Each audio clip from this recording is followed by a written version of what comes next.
Good evening, good afternoon, good wherever you are. Welcome to another Living World of Darkness. This is a rage and vampire scene, it seems. Well, hopefully not too many people are killed. Never want too many innocent bystanders, that is. Alonna. Aye, rage across New York by night. Alonna, bringing out two of her packmates, being the Fianna that she is, celebrating news she received last night. News that she's been accepted into the park, and that makes her happy. It makes her want to celebrate. So she's dragged Stoneclaw, or Sarah, and Jackson off to some bar. She's not really sure. She doesn't remember the name since she walked in. It was a bar, though, and that's plenty for her at the moment. It's about getting drinks and celebrating.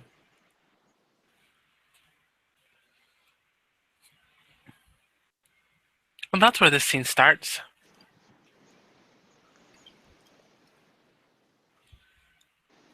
So it said. So I went ahead and said, and why are you interrupting me right now? I mean, Sarah, Sarah. The bowl is there. It's full of pretzels. Yes, you can eat them, but you don't have to eat them all the time. In fact, if you eat them all the time, your tongue will just get like really salty, and you continue drinking, and we don't want you drunk. Sarah, with this explanation, is now eating pretzels by the fistful. Though she does pause mid chew once she's got it just clear enough that she can sort of kind of speak. And around a mouthful of pretzels says, I don't get drunk. I'll keep that in mind. You say that now, and pretty soon your tongue is just going to be salivating because there's salt in all those pretzels. And as soon as your tongue starts salivating, you're going to go ahead and want to, drink something to clean out your palate. And first thing that's going to be in your hand is going to be this. He goes ahead and passes a bottle of beer. Pretty soon it's going to be inside your stomach. And once it's inside your stomach, it's going to get you drunk. No. Meanwhile, she is taking said beer and swigging because he's right. Salty pretzels do make a person want to drink. And she continues eating pretzels by the fistful and taking like long swigs out of this beer bottle. It probably doesn't last but so long. So what are you in the mood for tonight? Shots or... Beer and maybe some darts, actually. I don't know what game is on, but anything to get my mind off of nonsense. I like Jello. Some jello shooters. Jello shooters and beer. Coming right up. And Alana will go up to the bar and get plenty of both. And wait for a platter to be served with many to bring back.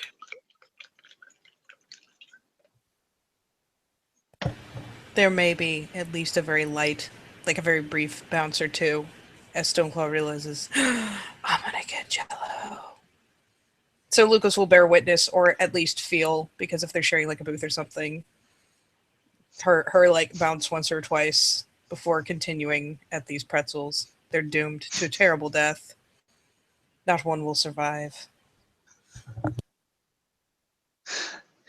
Lucas is currently imagining a little bit of a cartoon in his head of dear old Sarah with big, meaty hands taking each one of these poor, defenseless little peasant pretzel people and stuffing it into your mouth. The tiny pretzel people screaming,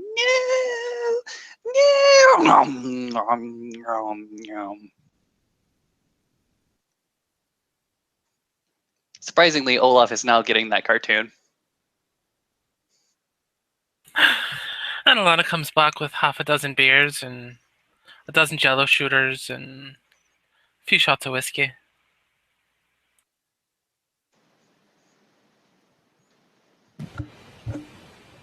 Sarah is very excited about this Jello. And seeing as she's already been given permission to eat and doesn't need to worry about like the little round robin of who outranks who, She's going to, as soon as those things are in reach, like, stretch, must, has, Jello, essentially.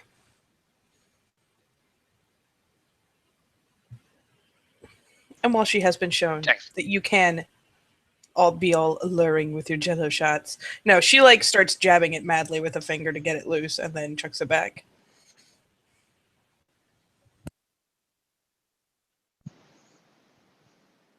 Oh boy, Jackson says. He goes ahead and nurses his beer for an on second, sort of looks on to the rest of the bar from where they are, seated very, very comfortably in one of the back booths.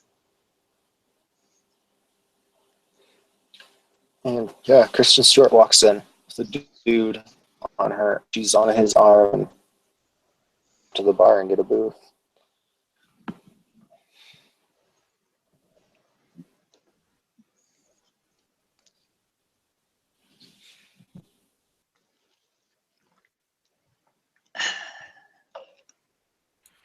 Does this person look alive and well, or? Yes, I will note it in scene that she spent blood to look human, to look alive.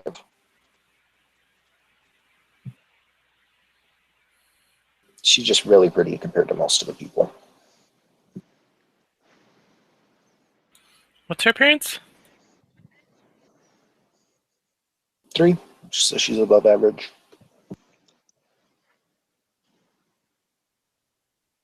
So high 2, low 3. Got it.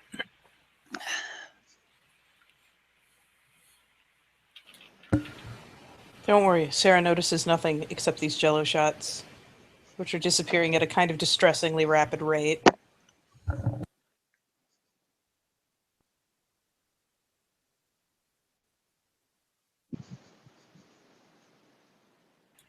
I hope you're enjoying them. Yes. Firm nod. I wasn't sure if 12 would be enough for you or not. It's good. And considering that she's doing this fairly quickly, let's do Dad. I can remember what the hell her. Oh, I know what her shit is. Jesus. I don't know why I doubted. You have stamina. She's got to remember what her stamina is outside her breed form. Well, I'm a terrible person, so all my physicals are high. It's 2 less than in her breed form. Which I think is... That's okay. Funny high. She's doing just fine. Just fine. So yeah, she's checking back Jello shots like it's cool. She'd be really popular at college parties. I mean, what you gonna do? I thought you would. Yes. Try not to go too fast or you'll be out of them quicker than you can blink. There'll be a pause as she stares longingly at the remaining Jello shots. She's gotten at least halfway through them. Then she will promptly turn a glance to Alonna and ask in a very, very serious fashion, "Is there spaghetti?" I don't know if they serve spaghetti here. Suppose I can go ask. At that point, a server is certainly passing by with a big plate, and I think the 3 Garu here, who have their Garu senses, can go ahead and smell it first before they actually go ahead and see it. But they go ahead and smell the sirloin steak, the cheese, and the bacon, and all that wonderful, wonderful, juicy potato and meat that's just being passed around. But past her table over to some other customer. Well, looky there. Looks like you may get some after all. Stoneclaw watches this tray approach, and then, no, it's getting away. This is very evident on her features that this is her thought line is, no, come back. Like, she gets, like, almost the predatory hunch for a second. Like, she's like, maybe if I stalk it down. No, Lucas is going to go ahead and reach on over and sort of give her a reassuring pat on her shoulder. There. We'll go ahead and whatchamacallit. Yes. I'll order something. You want that? You want that that just passed by? I want food. Yes. Awesome. He looks at Alonna. You want anything? Some mozzarella cheese sticks might go well. Okay. And something to soak up some of the alcohol. Definitely. This is Jackson is gonna go ahead and disentangle himself from the booth. Try to flag down one of the waiters and sort of order a big meal of pizza, burgers, and those potato things, those Potato juicy, skins. juicy potato skins and potato wedges and all that wonderful nonsense that just goes up. I'm getting hungry now, guys. I'm sorry. I didn't think I had this happen in scene. But you get the idea.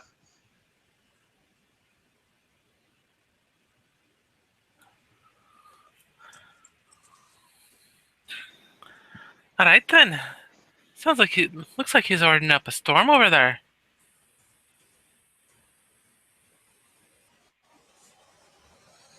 Stoneclaw bounces again, once or twice, reaches over for another jello shot. Because, 2 minutes is the maximum patience she has, pretty much. But meanwhile, hey, the upside is Lucas has left the table, so maybe we can interact with the other person here. Out of character, I missed what was said. Oh, I just caught the tail end of that. Lucas is over there ordering some food and has left the two, I want to use the term ladies, but female things over there by themselves. Well, I mean, like, if Stoneclaw's acting really weird, like, she'll be getting curious glances. Nothing really more than that. Although, this girl, when she, talks, her voice is really pretty. Like, you hear sounds of their conversation drifting over. Her voice is really pretty. Prettier than Kristen Stewart's voice. Don't tick off don't tick off Lucas's paranoia. He's paranoid with pretty people. I mean, Don't say so much. Stoneclaw's weirdness is maxed out with the sheer amount of alcohol. Like, at most you could have noticed that, like, oh, the tray that we brought back to the table was like half a dozen beers, some shots, and then like a full dozen jello shots. And this woman has gone and downed over half. It still seems to be just fine, but then again, she's massive. She's like 7 feet tall. So, I mean, surprise? She looks a little weird, but nothing that couldn't pass for just a weird human. Yeah, she's just getting curious glances, but they're talking on a date.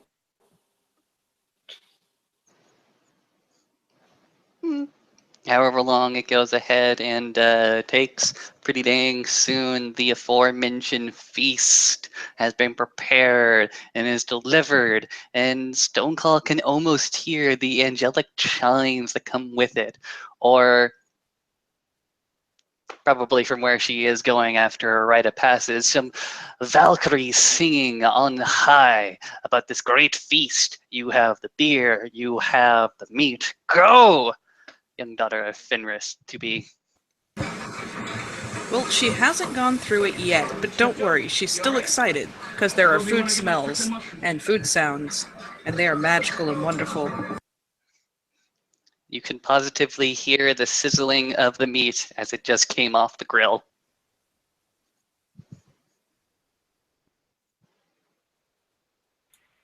She I might be love to hear staring. that sound.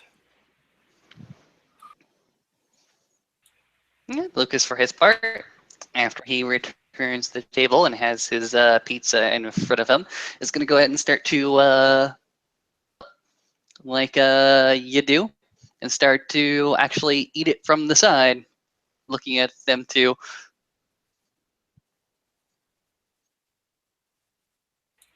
Alonna will eat her food and take shots here and there in between. For Stoneclaw, as this pizza is rolled up and eaten burrito style, it is very clear to her that a whole new magical world has just been revealed to her. She doesn't have to eat pizza by the slice. She can eat the whole thing, just like that. She's in awe of this skillful trick he has pulled. Surely only the Oh. wisest of Ragabash know how to roll up and eat a pizza. Oh, okay. Well then, if it's obvious that she is intrigued, Lucas is just gonna go ahead and like offer the other slice of pizza, the pepperoni, pineapple, and jalapeno pizza slice, and say, "Go ahead, try it." Stoneclaw will clumsily imitate the whole rolling up thing with this slice of pizza that she's been passed. And again, kind of marvels at this process, even while it's right there in her hands, and then shoves it in her mouth. Wonderful. The jalapenos are spicy, the pineapples are sweet, and just because it's a pizza, there's pepperoni. Gotta have pepperoni. Mm-hmm.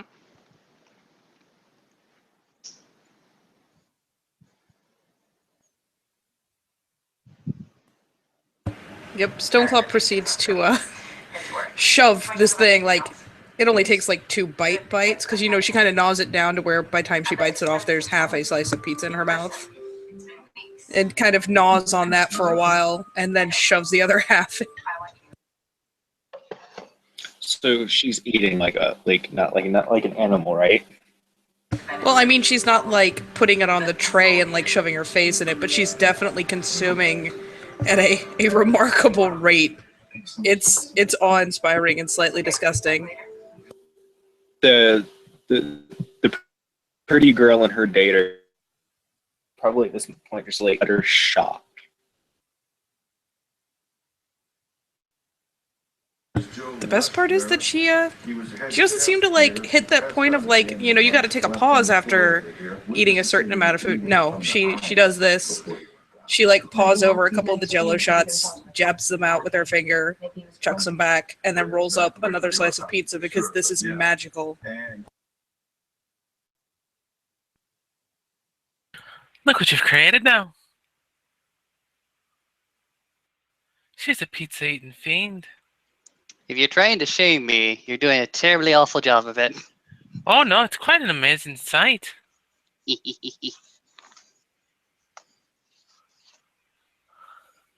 And to think, I didn't think she could eat pizza faster than she used to.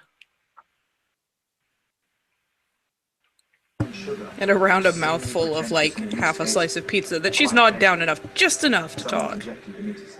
She kind of mutters, "It's very good."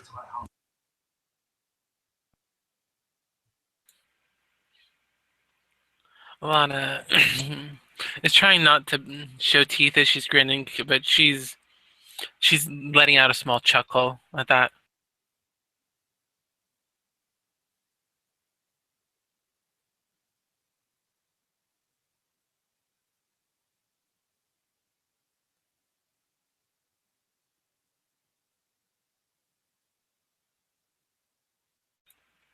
Alana looks around the bar, looking at the food devastation on the table, the drink devastation. Well, Yeah, this is more of a waiting party. is- Go ahead.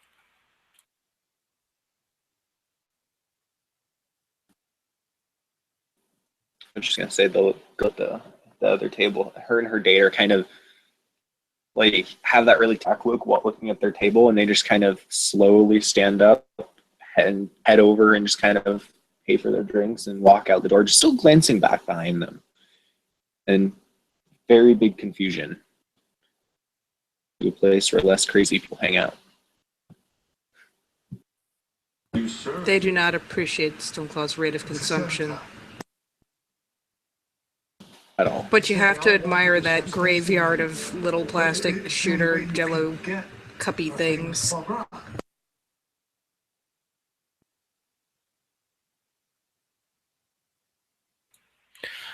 All right, let's see. You've got one Jello shot left. He's got his beers. I still have a couple shots of whiskey. Oh, and we've still got a handful of food left. This is how you should party and celebrate. Yes. Absolutely. He goes ahead and grabs a hold of his last beer. Although maybe I should go ahead and introduce you to the underground rave scene. Do you like glow sticks? What is glow stick? It is a stick that glows. Blink.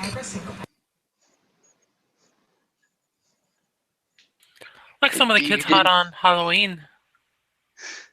Yes, exactly. He goes ahead and again turns to Sarah.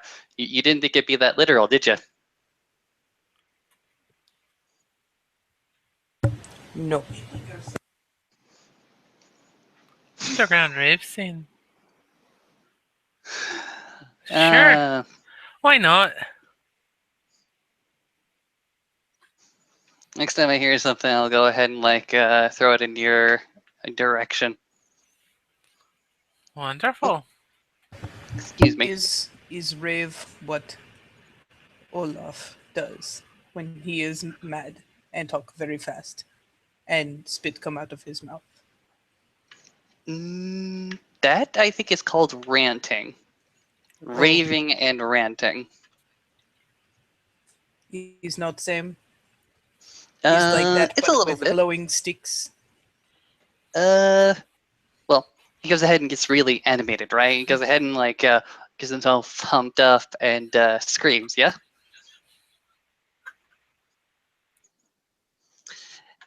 At a rave, you sort of also get yourself pumped up, really, really energetic, but you're not angry. You're just doing it to get the energy out.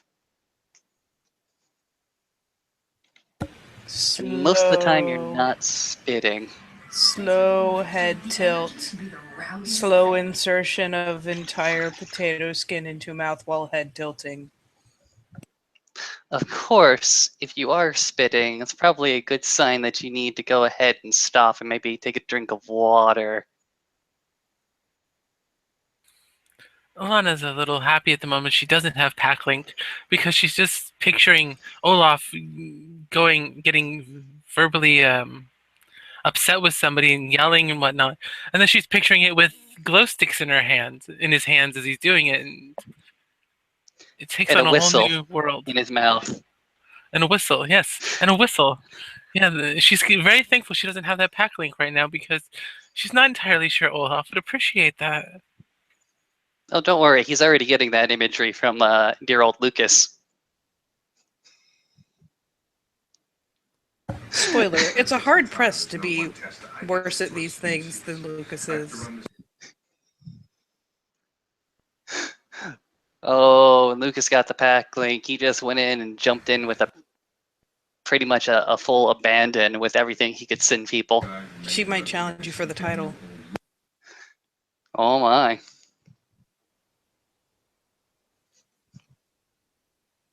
Techno Viking will be displeased. And then another potato skin died. It was a glorious death. It fought to the best of its ability, which really wasn't very much. It was more the size thing. This is a much larger potato skin. But with some gnawing, Sarah proceeded to get the entire thing in her mouth again. It starts casting about because she has run out of Jello shots. What else is still on the tray? A shot of whiskey. That'll work. She'll go for it. It's about this time that Lucas is pretty loosened up, pretty limber. Goes ahead and turns to Alonna and simply says, "So, did you do any games like after drinking, like do Never Have I Never or darts or what?" Sure, we can play a game if you want. Which one do you want to play? I see a dartboard over there. You got it? Mhm. And as she's getting up, her phone goes off. She pulls it out real quick and checks it. And you see a smile just kind of spread across her face as she responds something and then puts her phone back away.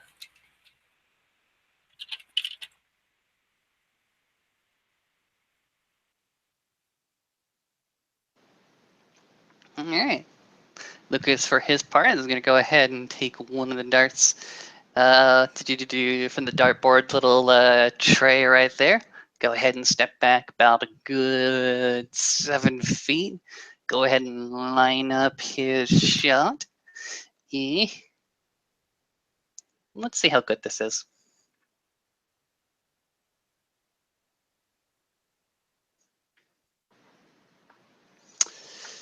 Because of the drinking, let's go ahead and increase the difficulty by 1 at least. And let's do a Death Athletics. Yes, it's Dex Athletics for Throne, so.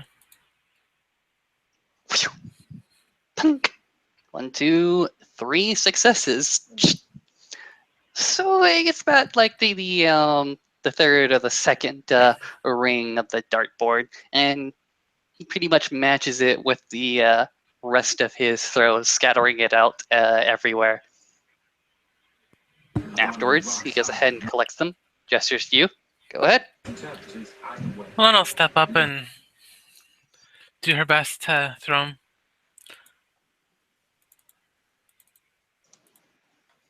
She hit the board. She's happy with that right now. Excellent. Sarah is bereft, and as such, unwilling to be left by herself, proceeds to take all the food, shove it back on the tray. There's no drinks left, so fuck those things.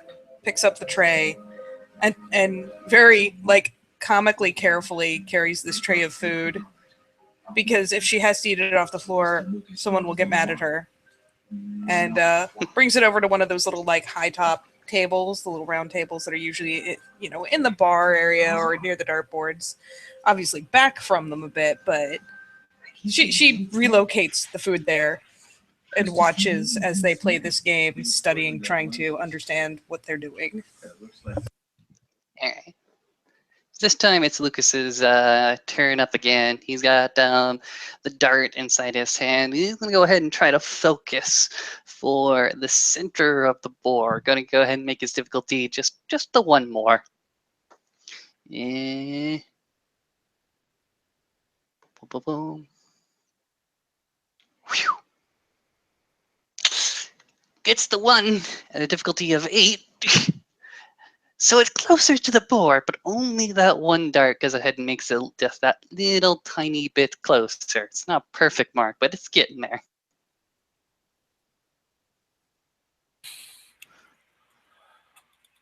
Yes, it's my turn again. Alright, let's see what I can do this time. I shall aim for that center. And just chuck the handful, and she misses the board entirely. Ouch. But she just starts laughing at herself. Stoneclaw is intrigued and has yet to back away from a challenge. So shoving another potato skin in her mouth, this time leaving half of it hanging out, she'll kind of sidle awkwardly over, hunching over the other two, looking just kind of hopeful. Lucas is going to go ahead and hand over his turn over to Sarah. You try. We put this in that yes points. Yeah, you take the dart and you fling it through the air to try to hit the board over there. closer to the center of the circle, the better.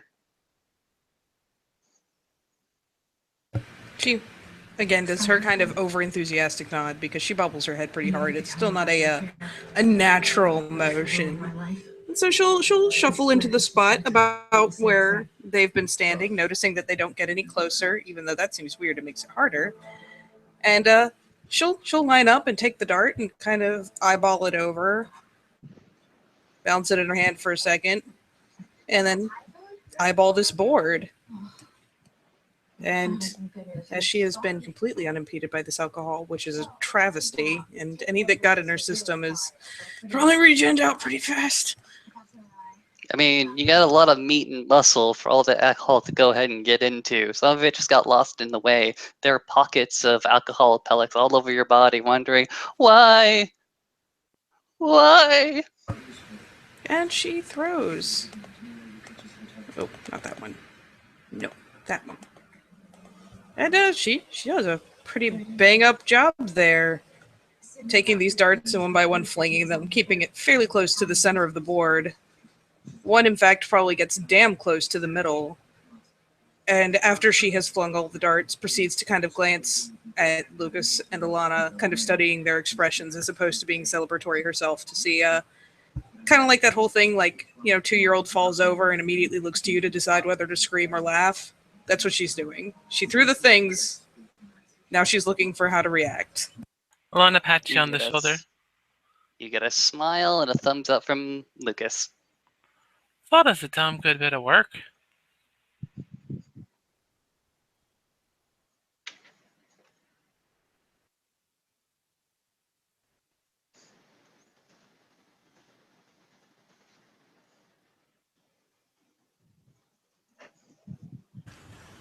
Yeah, let me see this frickin' thing.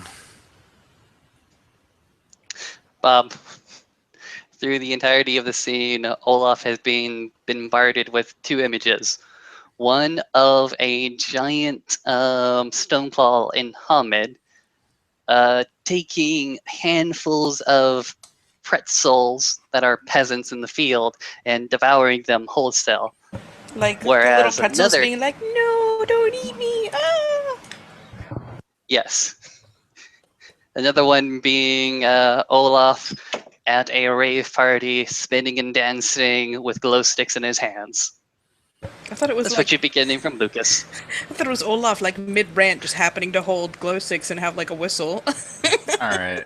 So you pick True. the dart up, just completely indiscriminate as to the actual conduct of this game. Throws it. On a dice stream, don't be like, oh my god. If this board could light up, it would. Just casually picks it up. Dead center. There's a bit of a cheer from many of the other patrons that have been watching this game, and even from Lucas. Whoa! I remember being young. And he just goes to the table and sits down. They have stolen one of the little high top tables where there is a tray covered in like a couple slices of pizza. I think there's some mozzarella sticks, there's potato skins. Stoneclaw is currently shoving the second half of a potato skin into her mouth.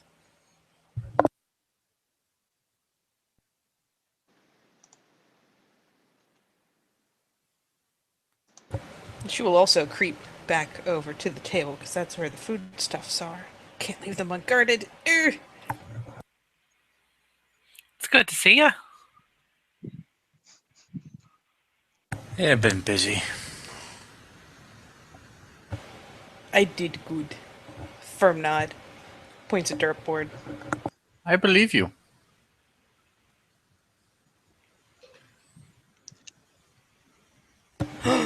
Do you know the trick? It Which is the trickiest trick. Stoneclaw proceeds to like grab a slice of pizza and, from the point towards the crust, rolls up the slice and looks incredibly like just in awe of this and offers it ever so humbly to Olaf because you can shove it in your mouth faster. It's magical. he takes it and it's gone down his face. You know, you can buy ones that are like that already, right? Stoneclaw doesn't know what life is anymore. Yeah, they're called calzones. It's like you took a pizza and just smashed it into itself, just like that. I like calzones. There's even more of the meat and the cheese and all the other things in there because they just make the crust thinner. They're good, but there's a strange satisfaction with rolling it up yourself. Yeah. You all think this is funny until the next time someone brings Stoneclaw pizza, she rolls up an entire pizza. I'm just saying. Alonna'd be surprised if you didn't. Fair So- point. We're all having a little bit of a celebration. We got the food, we got the beer. Have you had second dinner or second breakfast or supper or dinner? I'm good so far. Okay, but goes ahead and points to the plate of food. We ordered way, not enough. Actually, I think Sarah over here is gonna eat everything within the next 10 or so minutes. I'd be surprised if she didn't.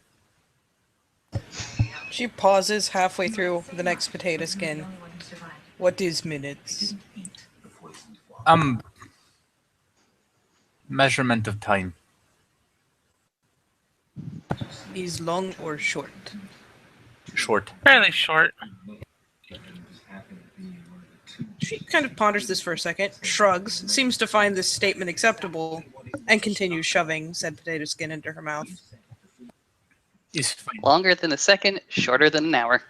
I will show. And he grabs a bar napkin and blithely grabs one of those pens that people have to keep cups of because customers just do that. Walks back over. Okay. Here's how it works, Stone. Sarah. There is a second. It is pop gone. There are 60 of those.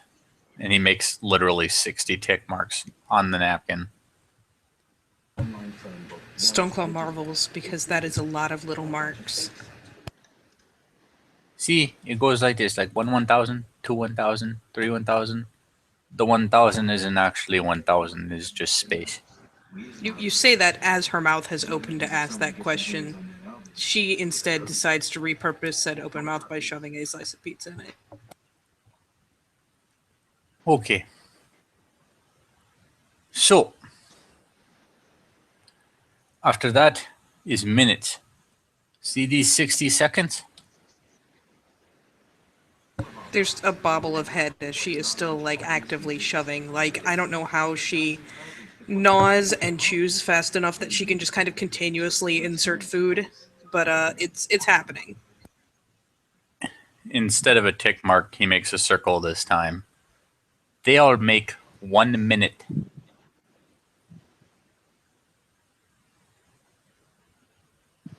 Again, there's kind of an absent nod.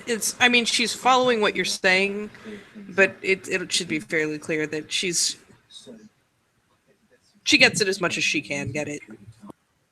Olaf continues regardless, for he is unstoppable in these matters. He proceeds to make 60 circles. See? 60 minutes. That is many pops. Yes. And then he makes a bracket around that. And it goes down to a square. And 60 minutes make 1 hour. That is forever. Oh, no, it gets more than that. And he makes 24 squares. Out of these hours, these 24 hours. And they're there clearly so she can, like, literally see. This is a day. The day is represented by a triangle. This is very long. It is, but it gets worse. I'm amazed he's still able to use the same napkin. Oh no, he took several. They're like in a line now. Can I get you a drink, sir? Yeah, just grab a beer or something. All right. She'll head off. Puppy to get- eyes happen. They happen so hard. Okay, so make it a pitcher, but he goes on to make what am I on the triangles now? Hmm. He makes 30 of the triangles. See these 30 days. I do not like them. There are too many. Well, these are a month. What is a month? 30 days. Give or About take. roughly the time it takes for the moon to go through a full rotation. Roughly. Not exactly. Is moon. Okay. That is very long. Sage not. At this point, Olaf has moved on to like frickin' trapezoids. The month Sarah is the does not trapezoid appreciate now. what a trapezoid is. I'm surprised he's not going for like a star or some shit. The star special. But for now, we've got a trapezoid. And 12 trapezoids occur. See Stoneclaw's these line is long since blown. 12 thingies. Because Olaf doesn't know the word trapezoid.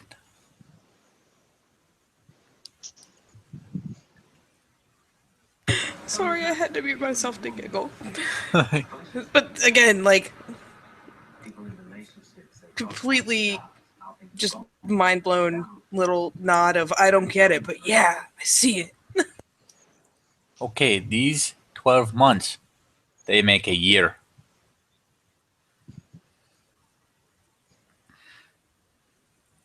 Is the year the star? Goddamn right it is. Stoneclaw is in awe of the star. That star is too long. It's too much. Stoneclaw has learned in this lesson that she can't handle stars. They're too intense. For instance, I am 21 years old. How many is 21? He draws out 21 stars. She looks at him. She looks at him real hard. The eyes narrow for a second. You are old. It's true. I am very old.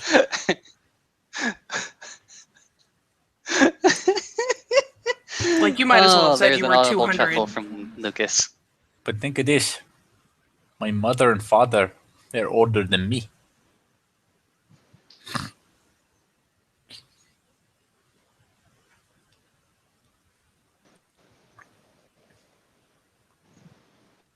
Yeah.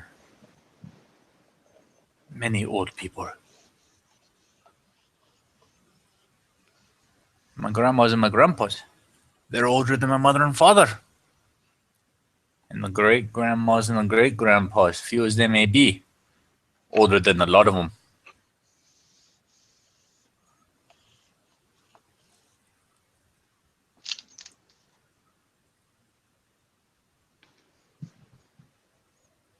I don't know. Alonna comes back with 2 large pitchers of beer.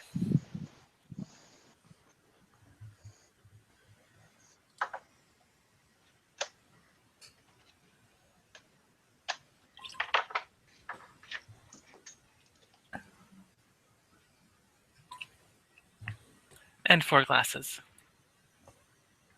Olaf pours. He is a kind soul.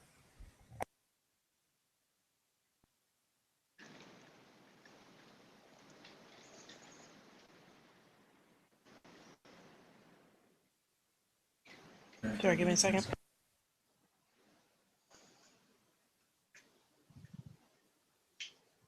All right, am I still here? Because I believe my Hi. connection is about to explode on itself. You're here. You're here in circle form. Okay, cool. Circle form is all right form.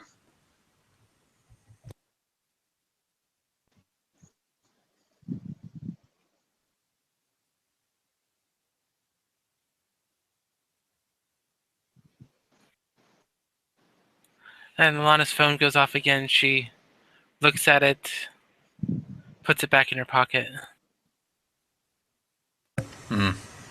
What is? Well, I've just been getting a few messages from a couple people. One of them was asking about the confetti. Yeah. What is confetti? I remember all that stuff we were throwing up and around everywhere last night. The little bits that brightly colored. At least I think they're brightly colored. Colors And, taste bad. aye, they do.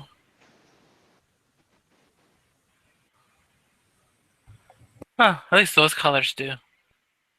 The colors of the food taste good though, now don't they?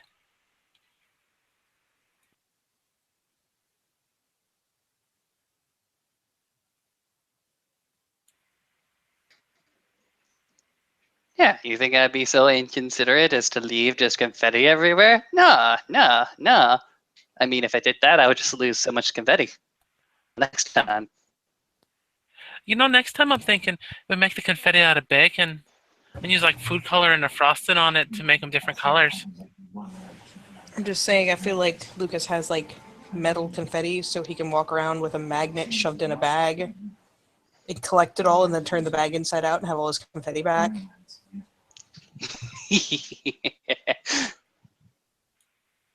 Excellent. Can't go just wasting confetti all willy nilly.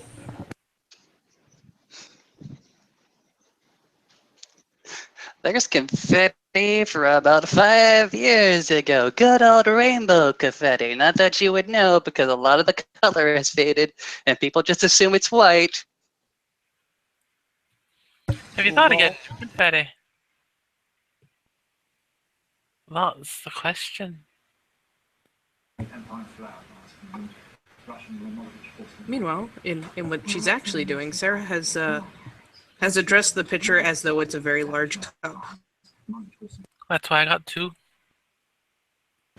Yeah, she unless someone's gonna correct her, she is literally just gonna pick up the pitcher and start drinking out of it. Olaf just lets it happen. That's why Alana got two. She anticipated. Alana is a smart cookie. And with nobody correcting her on it, she assumes this is fine. And yeah, she just continues eating and swigging. And I will yet again make a roll to see if she can at least get tips. Come on now, Stoneclaw. Come on now. You know you wanna. Nope. Fucking nothing. Fuck boss. So yes, even swigging straight from the pitcher, Stoneclaw is still not even tips. What the hell, Stoneclaw? What the hell? Alright, I think I am back. How does this sound? You Fine. sound just fine, sir. Alright, what was the last thing you heard from me? You only dropped out a second ago as I was talking about Stoneclaw drinking out of a pitcher, I think. Yeah, okay. Thank you, thank you. So yeah, you are cleared for takeoff.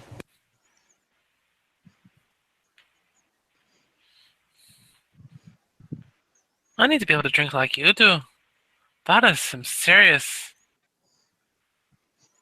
You must have an iron stomach. Or a hollow leg. A hollow leg. That's an option too. Is easy. You open mouth and then drink.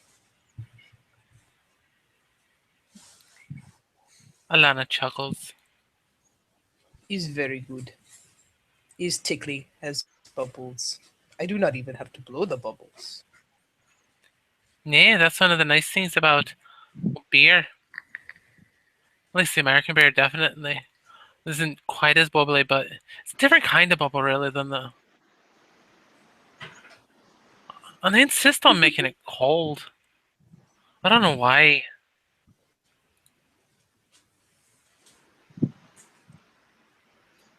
And while she has yet to rock a chocolate milk mustache, she's certainly rocking like the beer foam mustache.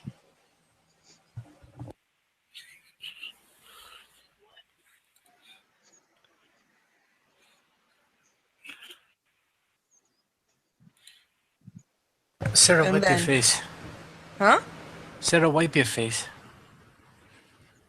Sarah proceeds to plant a hand on her face and just literally wipes it like across / down her face because she doesn't know why. She's just doing the thing. Because Alpha told her to do a thing. Good enough. And Olaf drinks and sports his own beer mustache, but he does that like gross dad thing where he just licks it off.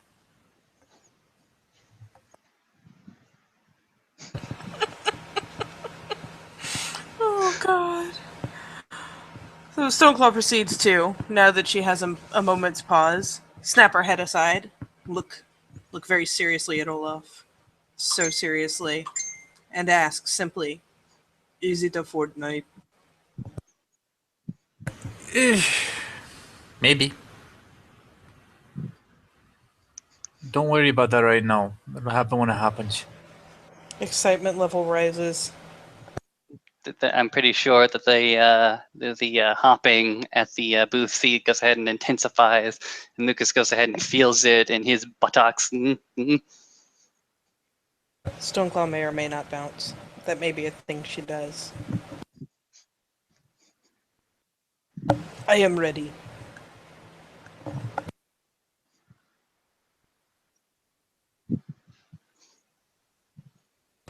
Bouncing intensifies until she remembers there's food and starts stuffing that instead.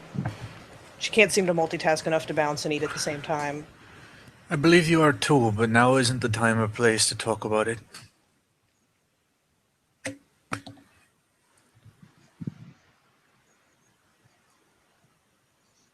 Maybe once we get home. Is nothing to talk about. I will win. I believe you. Lucas does not interject like a smart ass and simply lets Olaf's words ring totally and utterly true.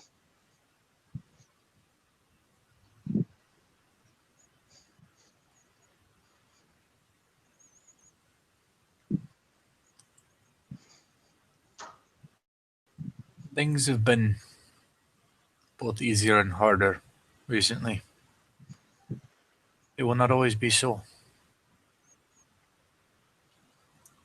Times are coming. We'll be ready.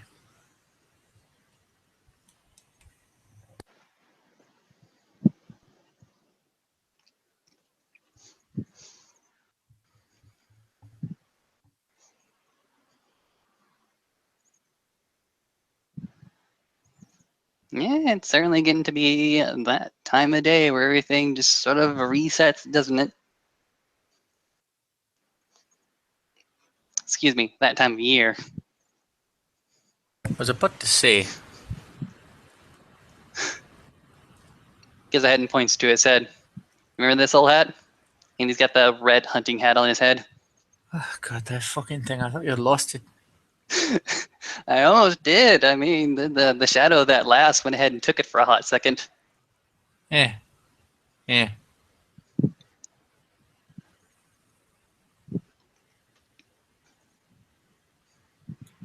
think it makes him look dapper.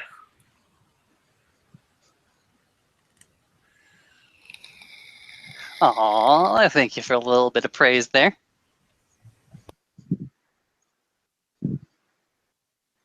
If you're into that dapper thing. I most certainly am not a dapper gentleman, but I will take a compliment wherever it comes. Thank you very much.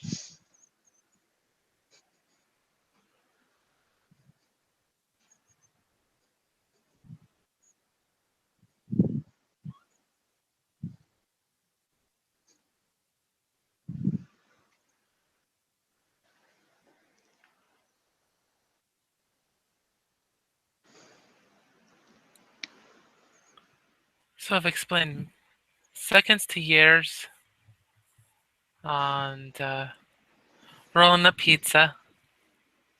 On that is a dapper hat tonight. On the Olaf has aim like a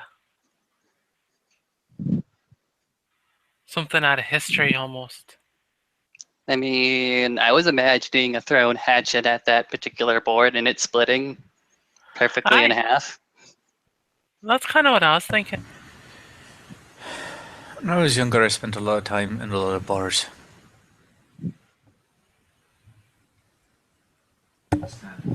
Is it because there is lots of food? Food, drink. Nobody had the heart to kick me out. That kind of thing.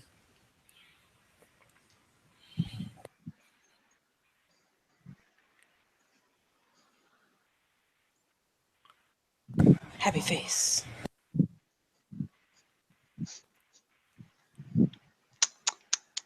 The phone in Lucas's pocket goes ahead and starts to vibrate. Ring, ring, ring, ring.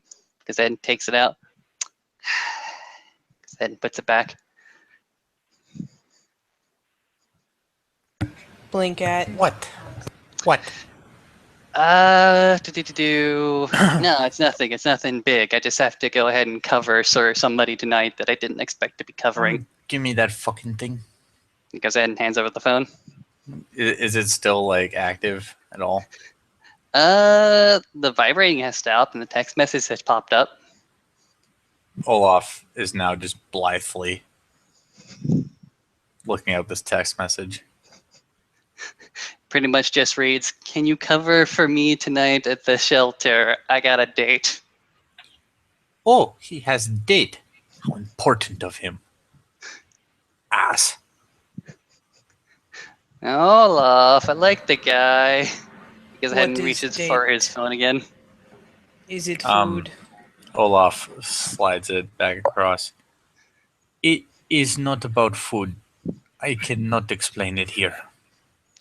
It's an elaborate Hamid mating ritual. Goes Alonna ahead and elbows. smiles. He gets jabbed in the elbow. Gets shoved with an elbow. All right. I tell you what. I've got tequila back at my house. We're going to my house. Who's covering the tab? I already covered the tab. I've got it all covered. Just leave when you can, and I'll pick up the check, and then I got a jet. All right. We're drinking at my house. See you there then. Proceeds to like grab that last thing or two still on the tray, shoves them a half each into her mouth, and starts toddling with. No. Leaving Lucas to go ahead and cover the expenses for the night, which he gladly goes ahead and does from his own wallet. And with that, I have to go. You guys are more than welcome to go ahead and continue. Okay. I'll see you later, bud. See ya. Bye. Auf Wiedersehen. Olaf leads the procession back to Sept. Everyone gets cleansed because they were eating city things. With And gusto. they get back to his cabin. Lights come on. He brings a handle of tequila and mason jars because he's Olaf. That classy fucker. All right, Stoneclaw. Now that we are here on Sept and do not have to worry about prying ears, dating. You know how wolves mate, right?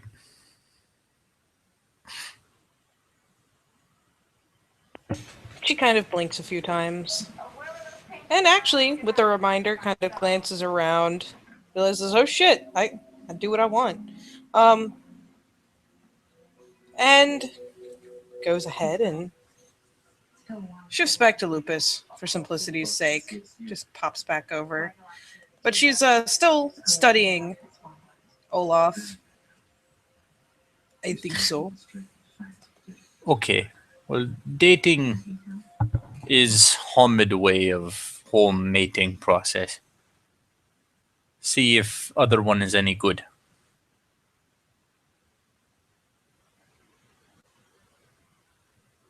They do not sniff Kinda. and run with.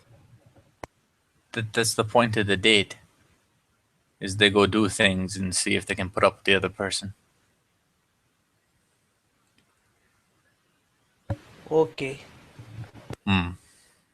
But it's long and drawn out, and people talk about things. Oh, what kind of shoes should I wear? Will this shirt be likable? Did we pick the right movie? Olaf, why are we going to this movie? Why are we not going to romance movie? Because I did not want to see romance movie. I wanted to see the action kung fu thing.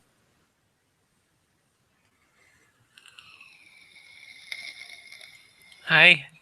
Dating is a very complicated thing.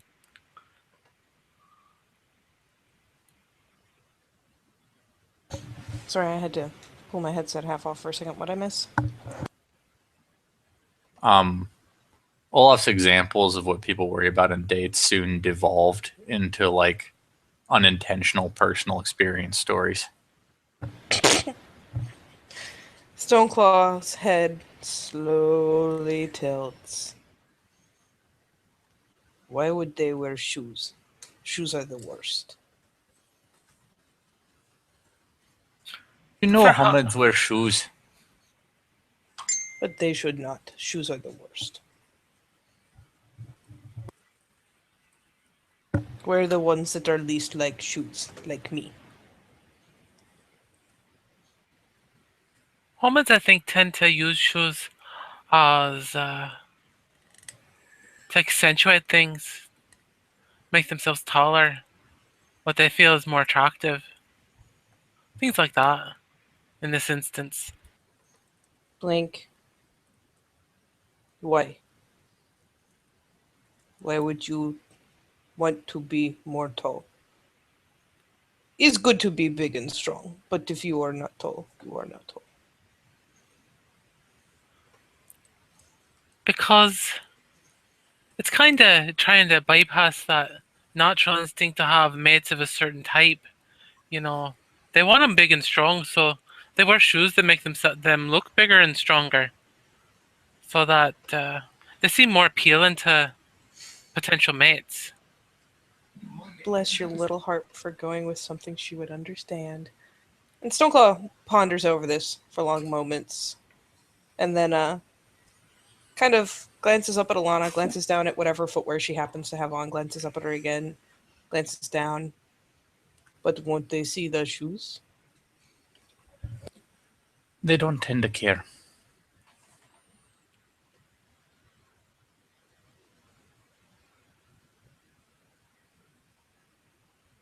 Blink. They hope that you're focused above the knees, preferably above the waist. Sometimes, if you're really lucky, above the shoulders.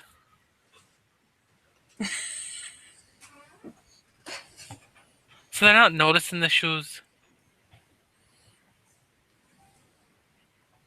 But the tall shoes are funny looking. Aye, they can be funny looking. Quite. Blink.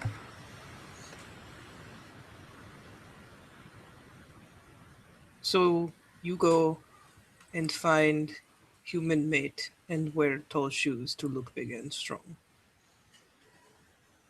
Aye, that's one way to describe it. Yes, aye, very much so. Because you want a good potent mate, don't you? She's still kind of glancing between them like you've got to be joking, right? Why would you do that? But kind of slowly concedes the point. Yes. Strong mate, strong puppies is good. And that's why I don't wear big fancy shoes. Because I'm not looking for a mate. Oh. This, of course, 'Cause makes perfect sense. Because I cannot have puppies. And there's definite sadness about her when she says that. There's an almost thoughtlessly kind of consoling, like, lick at her arm.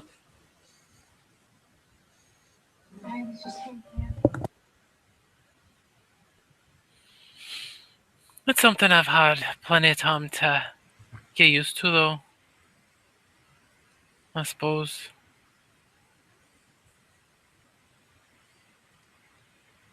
Sorry, say again? It's something I've had plenty of time to work on getting used to, though. I suppose. Are you old too? I've been around a few years. Aye. I think I actually have a wee touch of time on Olaf, right, even. As amazing as that might seem. Stoneclaw is once again mind blown. Hmm?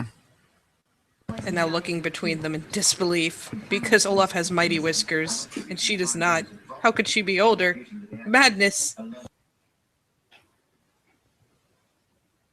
Olaf seemed rather deep in his cups and seems to only now be mentally coming into what just happened. What? What is going on? What? What?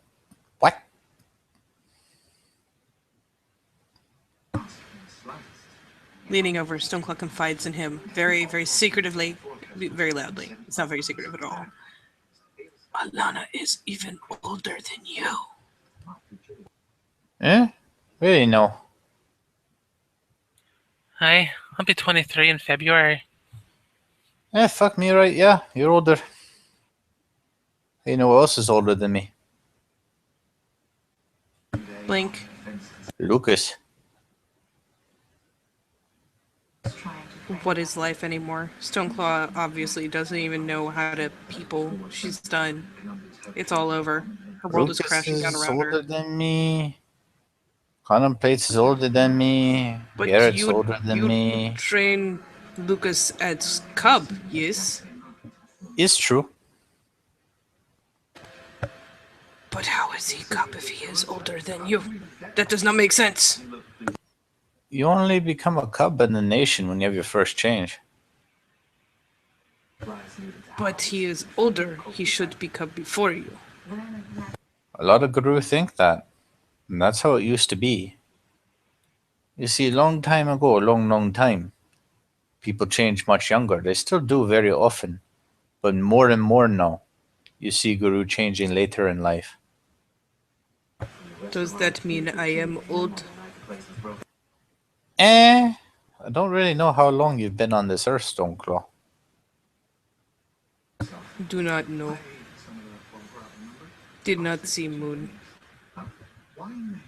I know. There is no way of knowing.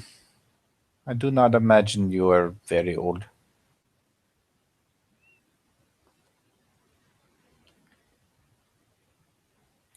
Compared As to a, us, you're probably really young. as a wolf, you would not have lived as long as human. Why? Wolves just don't live as long as humans do.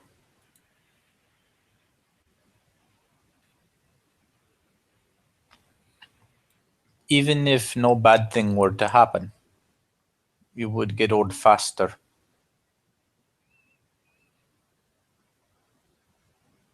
But Blink. you are guru now. And guru, they live long time if no bad thing happen.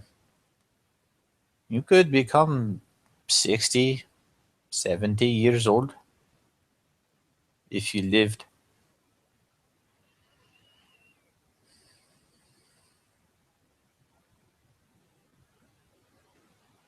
That is very long. It is very long. Yes? Yes, very long. Aye, that it is. And then you look at Mother Larissa. She is over 100 years old, they say.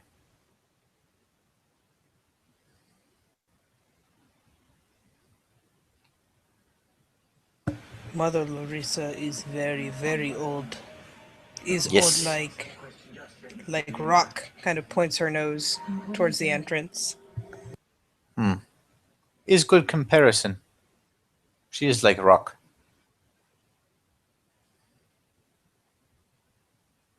Solid, strong, enduring.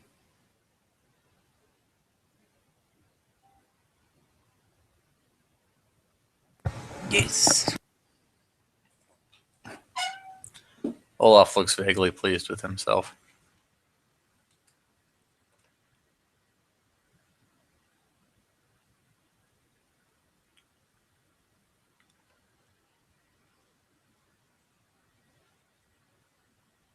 Alonna sips her tequila. Stoneclaw doesn't know what sipping is. On the bright side, it probably was in a cup when she shifted, so she's like awkwardly lapping at it, which is comedy gold.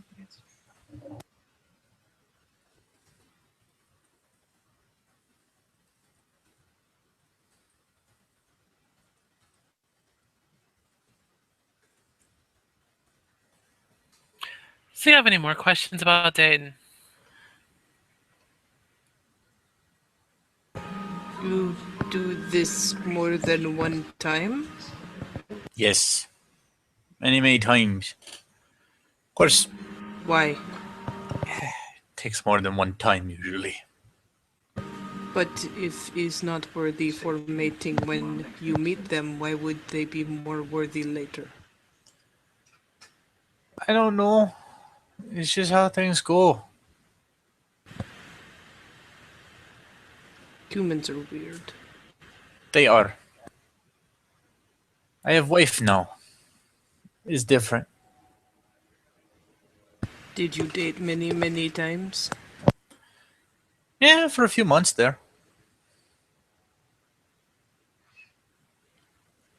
Stoneclaw thinks back to the squares. Those devious squares. That is long time. It's too long. If she was good mate, you should know.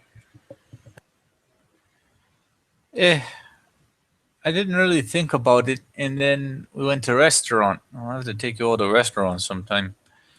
And her mother there, who is now my mother-in-law, she said, "Oh, when you're going to marry my daughter?" And I said, "I don't know. I wasn't really thinking about it. You will marry my daughter. I have you now, Tryggvason." And like a couple months later, they were talking about cakes and dresses and places where people sit and all these things I don't understand. Like, why is it a big deal? What fucking cake is there? It's a cake. But no, we had to go through the exact kind of cake and the icing and all of it. And it was like they asked me a question, but they already have answer. I don't know why they're asking me the question. But they ask me the question and I say a thing and they're like, no, no, no, it would be this way. And this goes round and round and round. One time we almost had a cake with like bits of gold in it. There was some sort of gold flaky thing. And I was like, why would we be eating gold? That sounds so wasteful. So of course they decided they were going to do it until they decided they weren't. It ended up having strawberries. Stoneclaw is now just blinking owlishly at Olaf. Alana is trying to suppress a grin and chuckle and keeping it down to herself. So when it was all said and done, I had to wear a very tight, funny tuxedo suit and say things, and then there were rings involved. Obviously, I kind of like wear mine a little different because I don't want to go into other forms and have one of my damn fingers chopped off. But that happened, and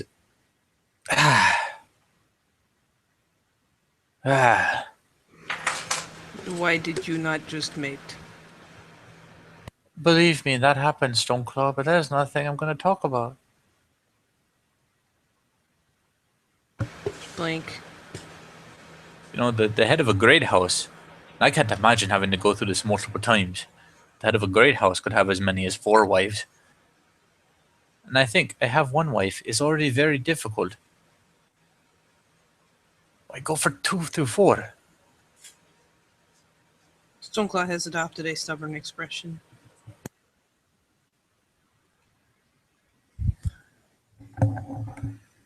So that would be a question on my mind, especially if I advance in rank again. Is all okay?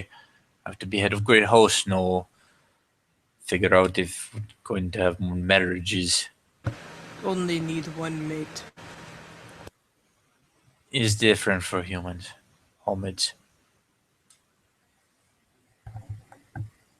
Should not be. You make everything hard. It's true.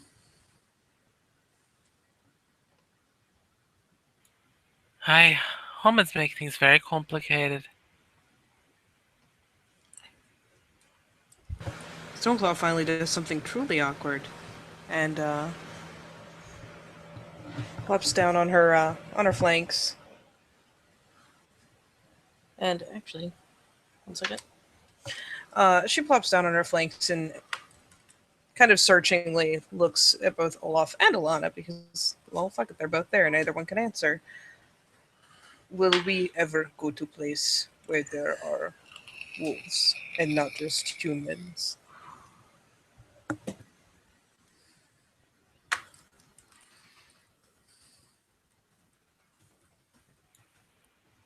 From what I've heard, there's not a lot of wolves running wild around the area anymore.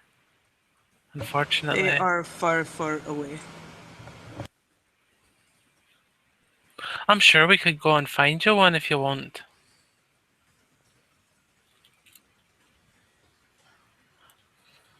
Perhaps after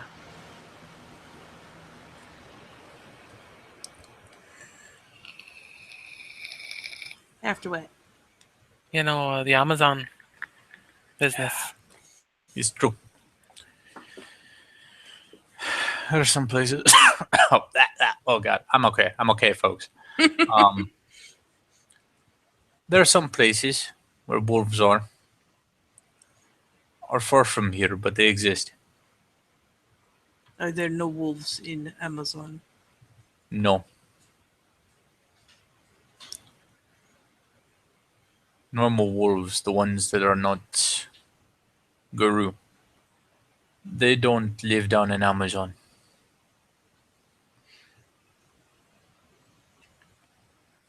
I checked. But it is good wild place.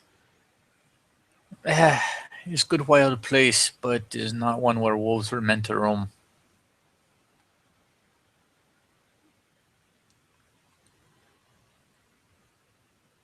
It's hard to imagine what a sulking wolf looks like.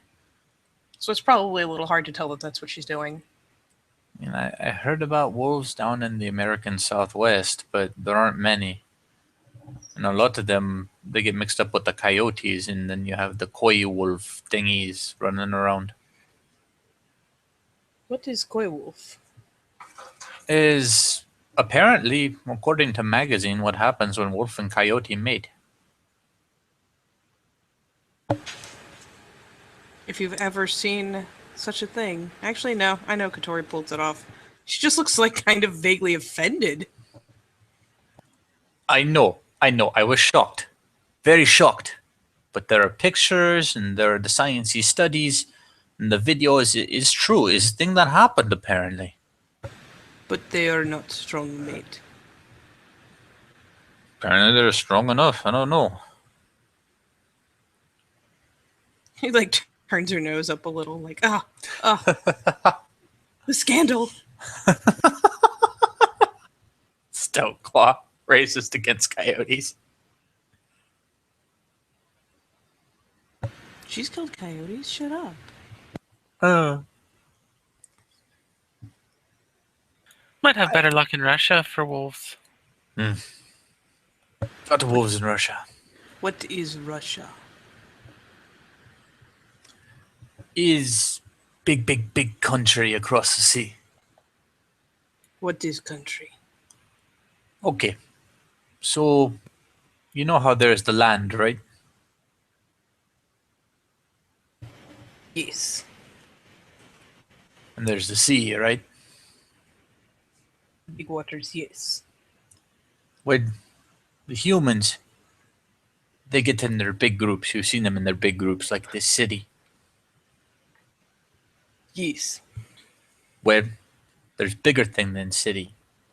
is a country, is all of them, and they say we are in this group together.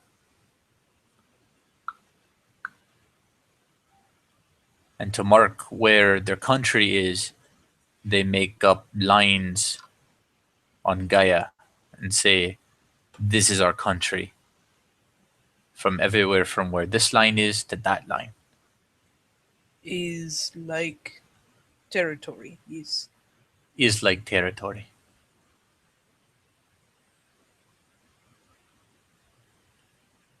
I will go to Russia. Bet you would too. A lot of silver fang up there. She suddenly rethinks this decision. If I'm not too wrong, parts of Russia, other parts of the Eastern Europe, Shadow Lord territory.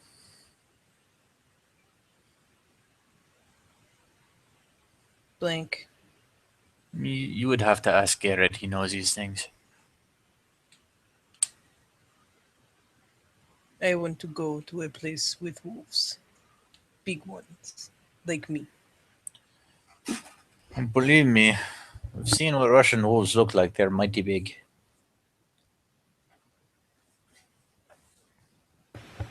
She's pleased with this answer. Goes back to awkwardly, like, trying to lap her gigantic tongue into this, like, glass. Well, probably not glass. Olaf's smarter than to give her anything made of glass. No, she gets like the giant bowl as she always has. I only figured she had a cup because she started in Hobbit, but he's probably smarter than that, too. Oh yeah. Lap, lap, lap.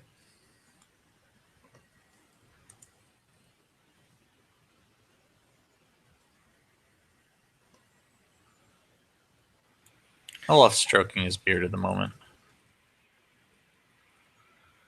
Anything else you want to know about?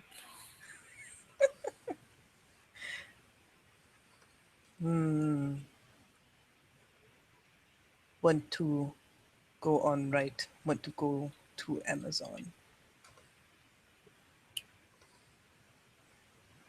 Want to be pack. No. Believe you me. I have seen you. I have seen you.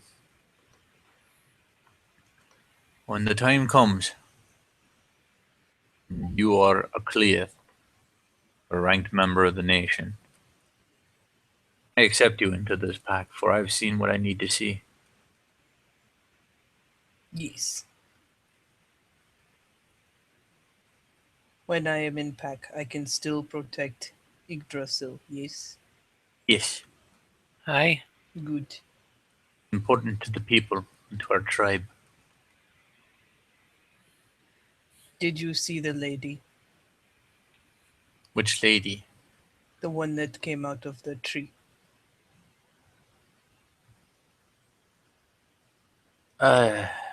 With the multiple ladies have come out of trees, Stoneclaw. Be specific. Hold on, as I scroll to where Shelby gave me this information. I was taking nap and I look up and very tall but very, very skinny woman come out of tree.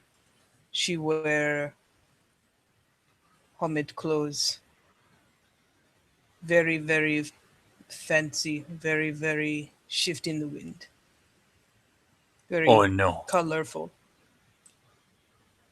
Oh no, And this she is. come out of tree and leave garden. Are you talking about Felt very When- funny. when all the energies were going around? Yes? Yes. That is Celeste. Do not try to What- fight her. What is Celeste?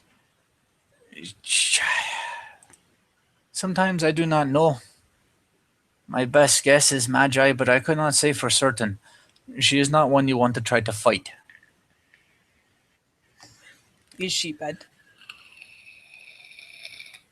Sometimes I am not sure. I have only met her the once. This was back last year. I was visiting my family back in Minnesota. And they say, Olaf, you're on watch. Well, Okay, I'm visiting, but I will be on watch.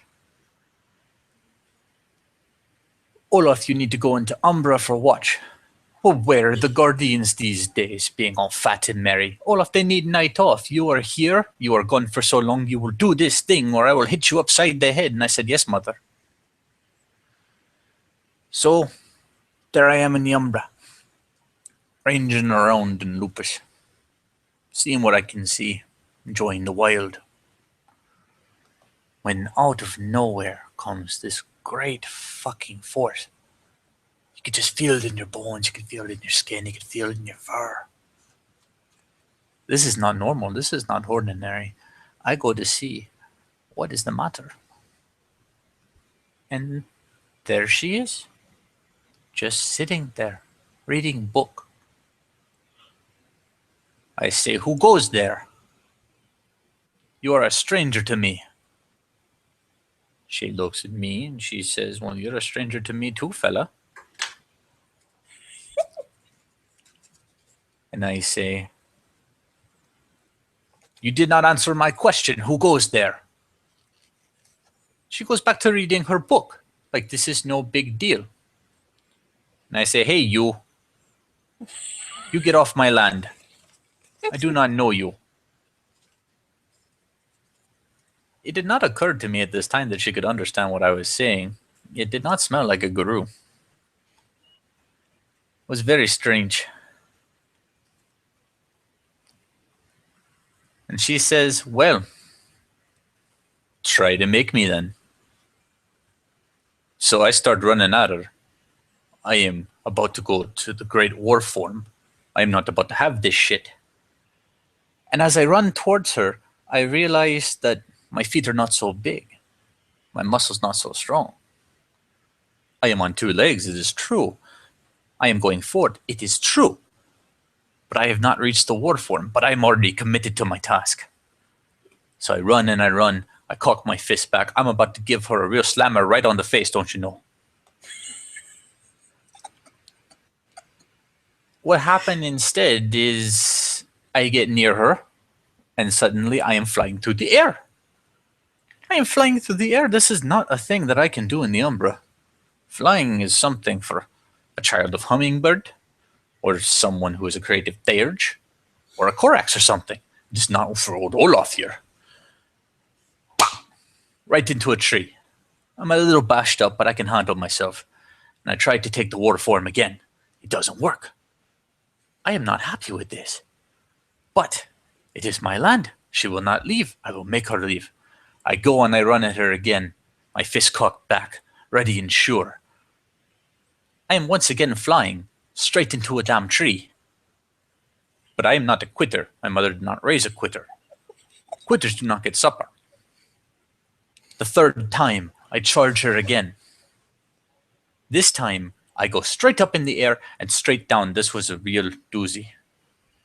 I hate to admit it, but Olaf Tryggvason, he was not doing well at this point.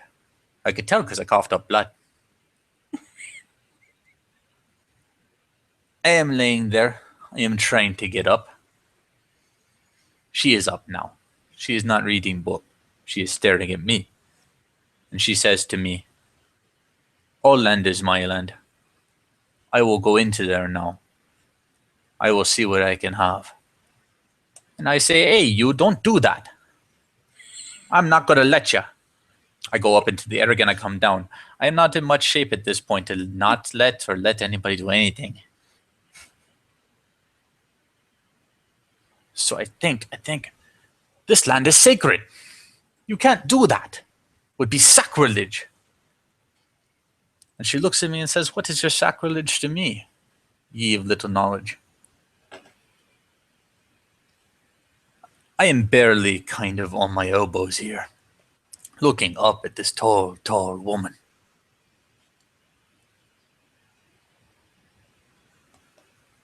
And I say, hey, my people are few. Our lands are few. This is a sacred place to us. A place of great importance. You can't just do that. And she says, well, are you going to stop me from down there? I look up at her and I say, Wait a minute. Are you meaning to tell me you, who is supposed to be of knowledge here, are going to walk in to my home and my sacred land, and with the people I've already told you are very few, oppress our religion? She blinks. I sense a weakness here. I am on my elbows now. That is what you're saying. You are saying that you are going to come into my place and oppress my religion actively when we did nothing to deserve it. She tries to speak, but is the where they don't know what to say. She tries to say it's not about pressing the religion, but I press forward. I have seen weakness now. You're oppressing my religion. You're actively coming in from your place with your strength and your mightiness, and you are oppressing my religion. You should be ashamed of yourself, don't you know? Look at you, just walking into places, taking people's religious things like it's no big deal. Well, it is a big deal, Missy. You're being an oppressor, and that's bad. She is visibly upset now. I think this might be the end for me. She could use whatever she's doing and just flow me around. Maybe even pop my head off or something. Instead, she looks aghast. She looks frightful. She looks surprised. So I say, well, go on then. Go on. Just keep on beating up religious minorities. See where that gets you in life. You're definitely off of my Christmas card list, so you are. Going around beating people up like that. What are the peoples of the world going to do knowing somebody as strong as you just goes around pushing on the cultural things that are important? She is practically clutching her coat now. She looks very upset. And eventually she just says, I didn't mean that. No, I need to go. And off she goes, off into the distance. It was like when Great Hero took out Grendel, the monster. And he took on the gauntlet, choked him out.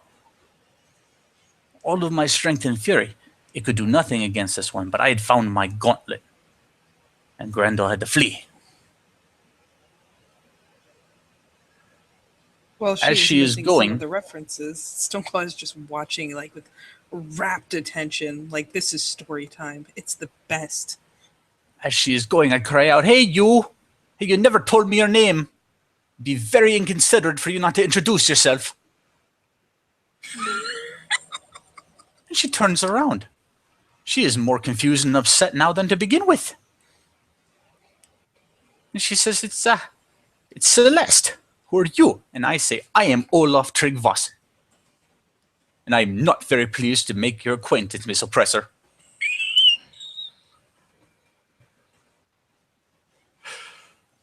And that last oppressor. God damn it. Can't keep a straight face. That was enough. Off she went into the night. Not long after she went, I was able to take other form again, heal myself. I told the others about it, and they seemed as confused as I was. Some people thought it was a spirit. Some people thought it was just a really weird kinfolk with superpowers. Some people thought it was a magi coming to drain our cairn. I don't know.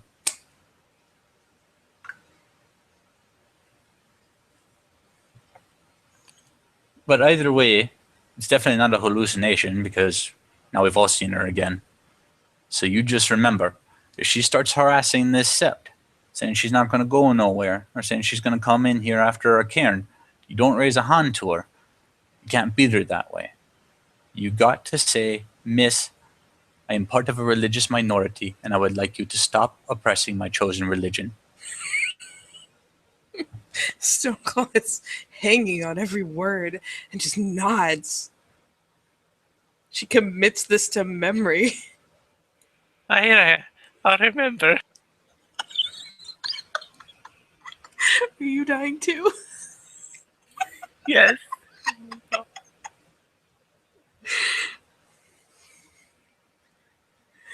Oh no. Oh, Bob, no. Yeah, Stoneclaw is just, this important lesson I've learned from this thrilling tale.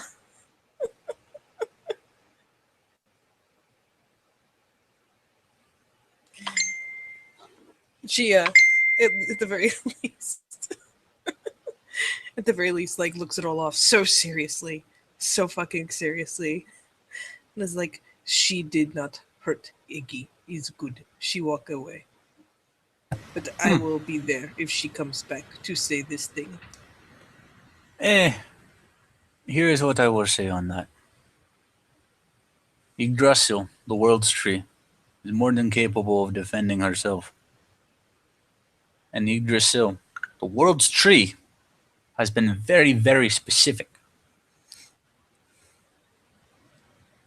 Be it Guru, be it Magi, be it some other group she accepts, or be it the Alfar.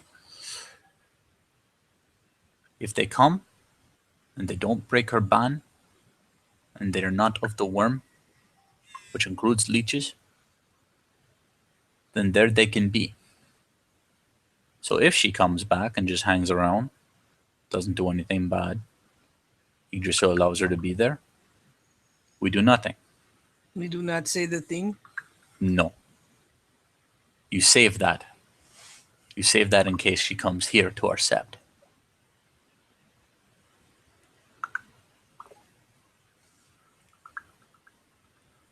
There's a very, very solemn nod. She has been given this great weapon to wield against this famed enemy.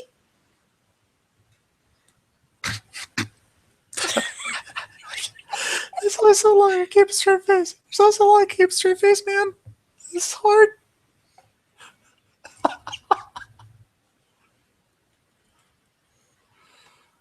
Damn it, I almost had it back under control until that high pitched.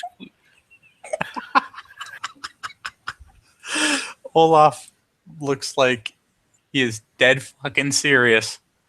This is the most serious he's been while telling this story.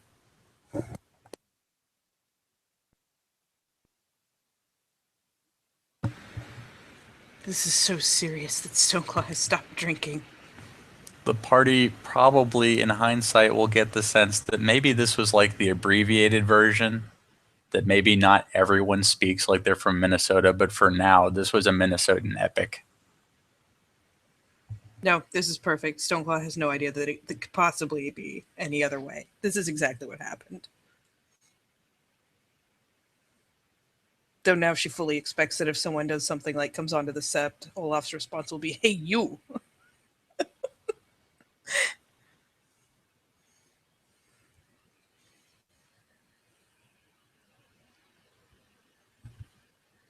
And thankfully, it also does not occur to her that the kid offenders tend to be pretty fucking oppressive themselves, so the irony does not strike her like it should.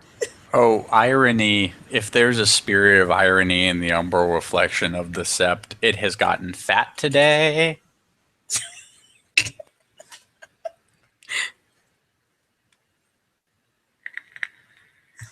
Fighting There's one of those in oppression the with sept. oppression. It lives in Olaf's house now.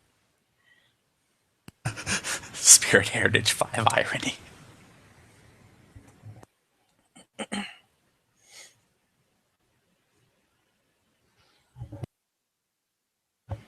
All right.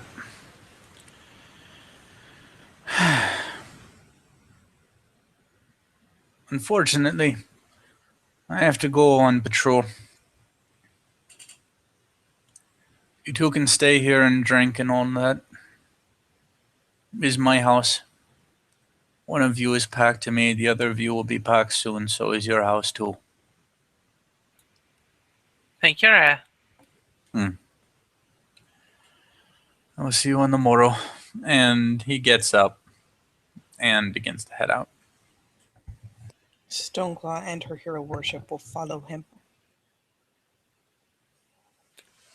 And as after they leave, Alana's phone goes off again. She looks down, seeing the text. Going to bed. Good night, beautiful. And she responds, "Good night. Sweet dreams, kitten." And I think this is where this scene will end. Thank you, players, for playing. Thank you, watchers, for watching. And hopefully you did not die. Good night.